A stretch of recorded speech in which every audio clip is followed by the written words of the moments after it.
Greetings, true believers, and welcome to another astonishing episode of History of the Marvel Universe. Today's tale begins in the humble foothills of the small Balkan nation of Latveria, outside the village of Hassenstadt, where the Zafiro clan often camped. Typically referred to as gypsies by the outside world, the Zafiro were a peaceful tribe of Romani Latverian wanderers. However, their nomadic nature was often the result of harassment and persecution from the local barons who ruled the lands. While many Zafiro simply accepted this oppression, there was one woman who could not, a Latverian witch by the name of Cynthia von Doom. After years of seeing her people beaten and their valuables taken by the forces of Baron Vladimir Fortunov, Cynthia von Doom performed an arcane ritual in an attempt to give herself the power to push back. However, her magic drew the attention of a powerful demon, the Hell Lord Mephisto. Although she feared the cost, the devil convinced Cynthia von Doom to accept his power, saying that her people could finally have a home and a future, that her young son might one day be a king. And so, Von Doom accepted the satanic power into herself, and turned her sights on the soldiers who assaulted her people, often in ways too horrible to describe. She offered their master an ultimatum to repay his debt to her people and make recompense for his crimes, or else suffer her demonic vengeance. When the soldiers attacked, Von Doom struck back with eldritch might, but soon found that while the demon had granted her power, she lacked the control to properly wield it. Even worse, the cost of Mephisto's gift turned out to be higher than Cynthia von Doom imagined possible, as the devil took the life of the soldiers' children as payment. Crushed by the weight of what she had done, Cynthia renounced her dark power, only to be struck down by the sword of a village guard. Although mortally wounded, she managed to escape the village and was found several hours later by her husband, Werner von Doom, just outside their camp. Before she died, Cynthia told her husband what had happened and begged him to keep their young son, Victor, safe. However, her confession would not save Cynthia from damnation, and as Von Doom died, her soul was dragged into the fiery pits of Mephisto's hell. Intending to honor his wife's wishes and protect his son, Werner von Doom attempted to dispose of Cynthia's chest of potions and magical items. However, no matter what he tried, the trunk always returned, seemingly unable to be destroyed, and so instead he hid it, keeping the strange box among his own mundane belongings. Although the elders secretly feared him, for a time young Victor von Doom was able to live a peaceful existence with his childhood love Valeria, the granddaughter of a close family friend Boris. This was until Werner von Doom was summoned by the Baron Vladimir Fortunov. The Baron's wife had fallen ill, and so Werner, a healer of some repute, was tasked with saving her life. Von Doom did what he could to ease the woman's suffering and make her comfortable, but despite the Baron's threats, he knew that the cancer that plagued her body was beyond his ability to treat. Victor was with his beloved Valeria when his father came to him the following day. Werner von Doom told his son what had happened, explaining that they needed to run, lest they fall victim to the Baron's unjust wrath. As expected, the Baron blamed Von Doom for his wife's death, and his men came to rip apart the Zafiro camp searching for Werner von Doom, but he and Victor had already made their escape to the mountains. Even when their horse ran away from them and the weather turned harsh, Werner trod onward, thinking only of protecting his child, while the Baron's men scoured the countryside. When he was finally found by his friend Boris, Werner had already removed most of his own clothing to keep his son warm. The Von Dooms were brought back to the Zafiro camp, and while he succeeded in keeping his son safe, Werner died before he could finish speaking his final words. Victor swore to avenge his parents, to make all of humanity pay for their cruelty towards his people, which only served to make his own people even more fearful of him. After this, Victor began sorting through his father's belongings as they had been passed on to him. Among them, he found the arcane trunk bearing his mother's name. It was then that Victor realized the truth of his heritage. While his father was a man of science and medicine, his mother was a witch. Von Doom set out to honor both of his parents, honing his skills both with magic and technology, and he took naturally to both. While he kept his practicing of the mystic arts secret to all except for his beloved Valeria, Von Doom used the technological marvels he developed both to defraud the corrupt Latverian upper class and to protect his people from the barons who persecuted them. One of his most incredible inventions was a lifelike mechanical man, which he used once to escape execution. It was his technological prowess that caught the attention of men from America. Valeria tried to convince Victor to turn back from his dark path of vengeance, but Von Doom's mind was made up. He left Latveria and accepted an offer from America to develop advanced technology for the US government in exchange for a full scholarship to New York State University. It was there that Victor Von Doom met the man who would become his greatest rival, Reed Richards.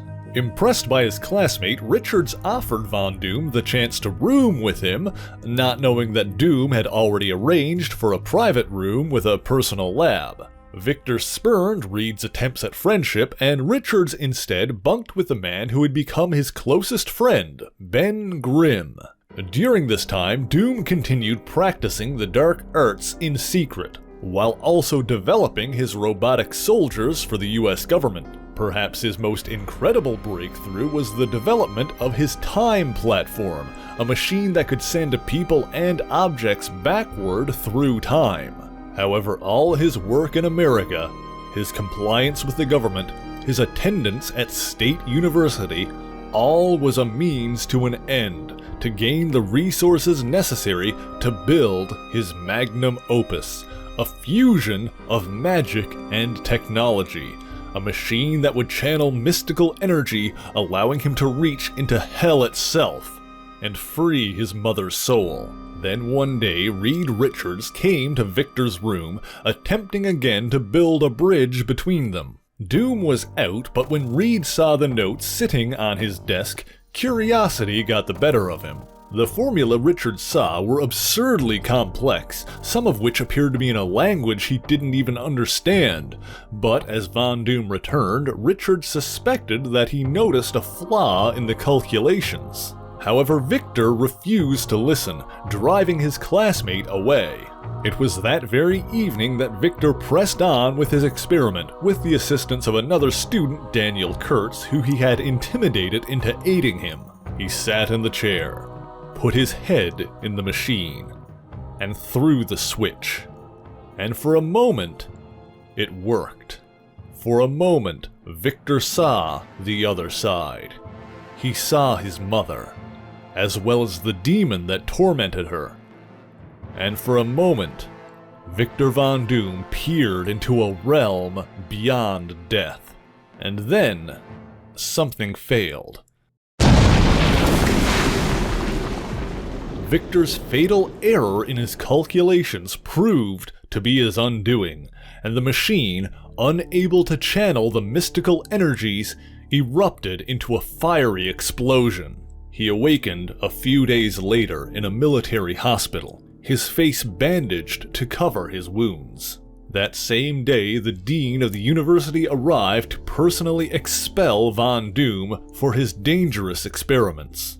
Days later, when Victor was alone, he removed his bandages to inspect his injuries, finding that the hellfire unleashed in the explosion had left a large vertical scar on the left side of his face where the demon had touched him. Some might say his injuries were relatively minor considering the magnitude of the explosion, but to Doom, his face was ruined by the hellish mark.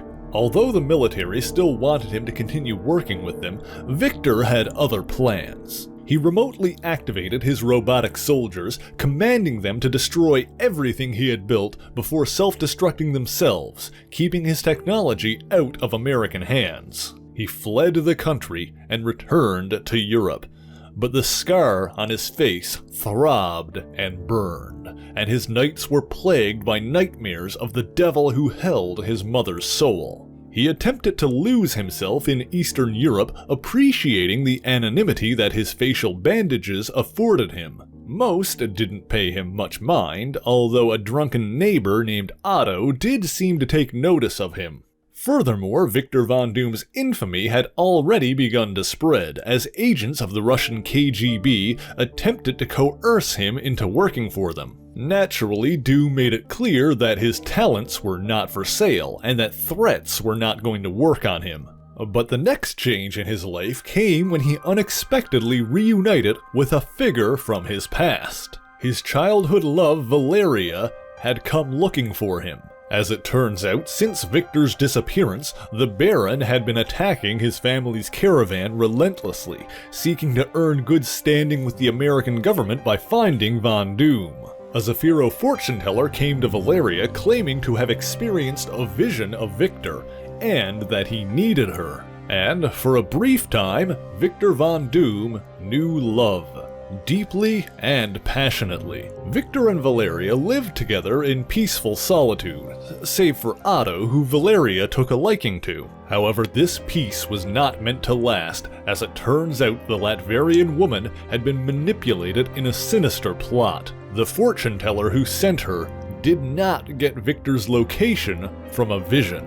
He learned it from the Russians, who wanted to give Von Doom something they could threaten. But when the Russians attacked, Valeria was suddenly shielded and the street erupted in a series of small magical explosions. The Russian agents opened fire, but Valeria was protected by her mysterious magical guardian with his own body. It was their neighbor, Otto. Otto revealed that he had come from an order of monks who dwelled in the Tibetan mountains and dedicated themselves to the fusion of science and mysticism. He had found Victor in an attempt to fulfill a prophecy passed down through his order, that a man who hides his face would lead them. And so, Victor Von Doom turned his back to love, to warmth, to compassion, and walked away. He left Valeria, forsaking anything that could be used against him, and took to the mountains in search of the monk's temple. The journey was long and hard. The nightmares persisted, and his scar burned as he could feel the demon's touch. And then Victor encountered a vicious beast prowling the snowy mountains, a legendary Yeti. He was able to defeat the monster with a technological weapon he designed, but not before sustaining an injury to his side. Fortunately, he was found and recovered by monks from the temple he was seeking. There he studied and learned with the monks for several years, eventually fulfilling the prophecy when they came to call him Master. During this time, he observed the outside world through news broadcasts, learning that the man responsible for his family's suffering had ascended to the Latverian monarchy. Victor's rage was further fueled when he saw reports of his rival's success, of how many considered Dr. Reed Richards to be the smartest man on Earth, and his nights were still restless and filled with pain. He decided that he needed to put an end to it, to rid himself of weakness and emotion, and seal himself off from the rest of humanity. And so he put the monks to work, forging a perfect fusion of magic and technology. A powerful, high-tech suit of armor endowed with protective magical enchantments. The cold metal was placed directly on his skin, completely covering his entire body. The final piece was the mask. Red hot from the forging, Doom demanded it before it was cooled. The burning metal was put into place, searing away the demon's mark, along with the rest of Victor Von Doom's once handsome face. From that day on, he was forever transformed, forsaking pain and abandoning love. He was no longer plagued by nightmares, but instead found determination and purpose. From that moment on, he would be known as Dr. Doom. His first order of business was to return to Latveria and make clear his intentions to free its people from the tyranny of King Vladimir. He set up his base of operations in an old castle overlooking the abandoned town of Hassenstadt, the village where his mother once unleashed her satanic power. He reunited with the Zephyro, recruiting them into his plans and striking down any who stood against him. He built his robotic soldiers, which led the charge in the revolution of Latveria. More and more, the people joined his side. More and more, men bowed to the one called Doom. Valeria made one final attempt to connect with Victor, but it became clear that the man she once loved was gone.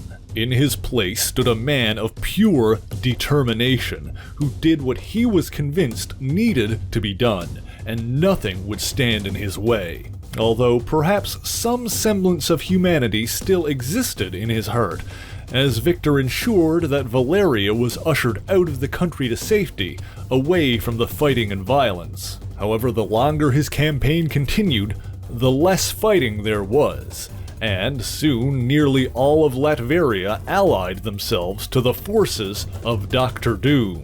Until finally, Doom himself led his men to their final assault on King Vladimir's castle. On that fateful morning, as the sun began to rise and the two opposing armies prepared to face off, Dr. Doom stepped forward, out into the open, and no man raised a weapon against him. On that day, no Latverian blood was spilled. No man died, except for King Vladimir himself. To quell any potential resistance to his rule, Vladimir's son Rudolfo was imprisoned in the deepest depths of Doom's dungeon, and a robotic duplicate of the prince abdicated the throne and crowned Victor von Doom the rightful king of Latveria. Hassenstadt was renamed Doomstadt and became the new capital city where Doom could walk, respected and unquestioned. Having completely subjugated his home, bringing peace and equality to the people of Latveria, Doom then looked to the rest of the world and its future. But what he saw appalled him. Using his technology to peer into tens of thousands of possible futures, Doom saw countless worlds plagued by hate and violence and death. However, among all of them, there was one future without war, without pain, where every disease was eradicated, where every person was educated, and nobody was without their basic needs. In this future, in this world, the law was absolute, and even the most minor transgression was met with swift and immediate punishment, until none dared harm their fellow man and hate crimes were abolished. The difference between this world and all of the others was that in this world, Doom reigned supreme. Victor von Doom had conquered the Earth, and in doing so, had saved all of mankind. And so, Doom's work was not yet finished, and he set before him 3 goals: to rescue his mother's soul from Mephisto's hell, to prove himself superior to his rival Reed Richards, and, most importantly, to take over the world. 2 of these would soon become intertwined as Doom's attempts at global conquest put him into conflict with Earth's superpowered heroes. First and foremost of Doom's heroic enemies were the Fantastic Four, the leader of which was none other than Reed Richards. As for his other task, Doom summoned forth the devil who claimed his mother's soul, and the demon issued a challenge. On one night every year, Doom would come to Hell and battle Mephisto for the fate of his mother's soul. And for every loss, the people of Latveria would grow to despise him more and more. While Doom accepted the devil's offer, and indeed suffered several defeats, any unrest in Latveria was unapparent, and most still loved and revered their unquestioned master. Then one day, Dr. Doom entered into a tournament of mystics held by the Vishanti. While it was Dr. Stephen Strange who won, earning himself the title of Sorcerer Supreme, Doom's performance proved impressive enough to earn him a favor from the victor.